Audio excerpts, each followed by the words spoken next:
Hi folks, it's been a while since I've done any videos, so I thought I'd better do a quick update.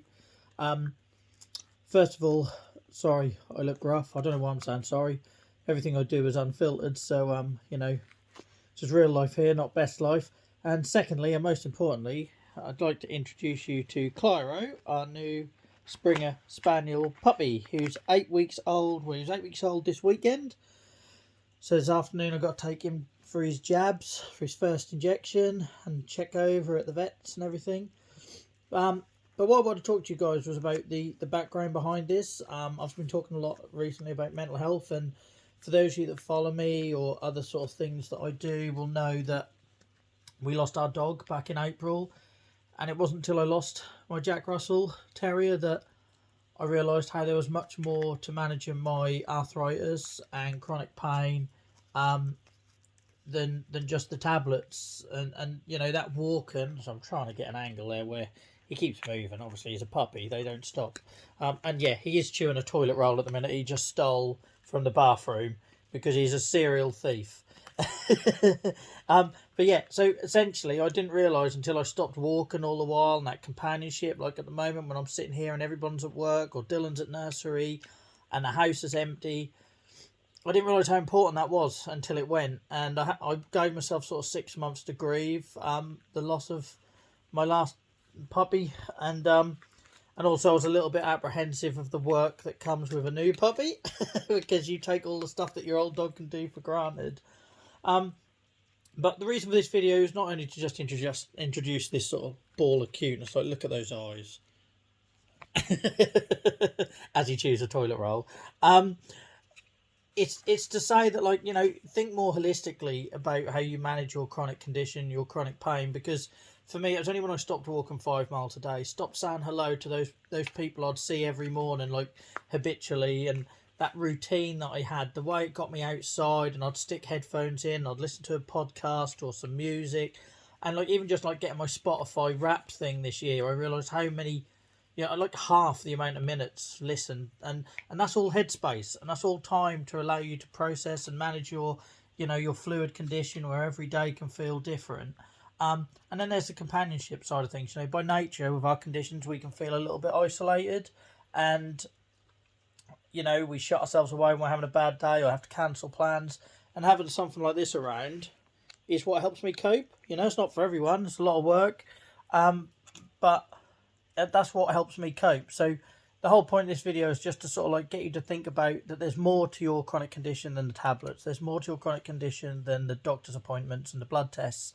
It's about what you do in those hours that people don't see. And if that's, find something that helps you switch off, so you don't just become, like I've been before accused of being like Mr. Arthritis, and like, that isn't any way to live. You've got to find other elements of managing your condition to give your brain a break, especially if you live in permanent pain like I do, because you obsess over it and it just becomes depressing. And that's why my mental health has bombed lately.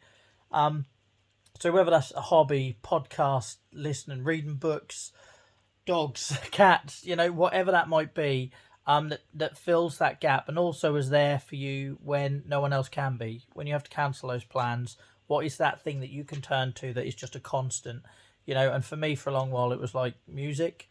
Now it's more my dog and audiobooks and podcasts, and yeah. So just have a think about it. And put something away in your. Know what your first aid toolkit is for when your mental health dips, because it always will with chronic illness. I'm finding it this week. Mine was a combination of things, and even just the new guy arriving, that had an impact because it made me think about what I'd lost, and we're always grieving the previous versions of us with these conditions. So yeah, I hope that's helpful, and if nothing else, you've got a bit of puppy spam. If you want to follow Claro's journey, by the way, if I can get him on camera, there we go. If you want to follow Claro and mine's journey, we've just started up an Instagram and TikTok account that's called @Claro and Me, Claro and Me, CLYRO. And the whole purpose of that is I'm going to be talking about specifically men's mental health. So at the minute, I advocate for sort of arthritis, chronic pain, psoriasis, mental health. Sometimes it's difficult on our platforms. People expect you to always talk about arthritis or always talk about pain. And when I talk about the specifics of men's mental health, particularly this time of year, I always struggle at Christmas. I feel a lot of pressure. Sometimes that can be difficult to land on my platforms because, let's not lie, most of my Instagram following, Facebook following is a female. I have to look at my insights and my data to see that. And that's totally fine. But I know that there are lots of men out there who were like me for years, struggling alone and not wanting to speak up and not wanting to share anything. So I thought maybe if through the means of doing it through the veil of a puppy and a dog and the things we get up to and training and everything else, I can sort of slide in themes about men's mental health to try and help somebody out there. So if that sounds like your sort of thing, go give it a follow at Claro and me. Or if it's your partner that you think might need to hear from another man that it's okay to struggle, then give them a nudge or stick that in their DMs.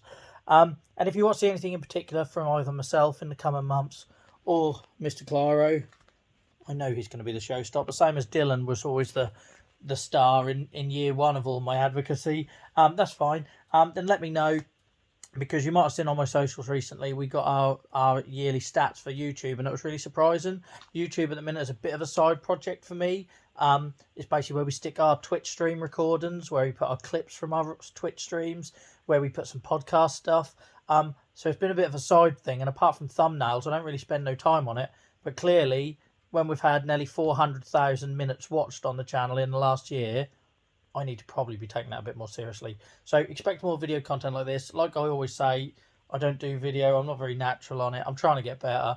So if there's anything you'd like to see, let me know. And until next time, hopefully next time you see Claro, he won't have a toilet roll in his mouth. I think that was him saying goodbye. Right, folks, till next time. Bye-bye.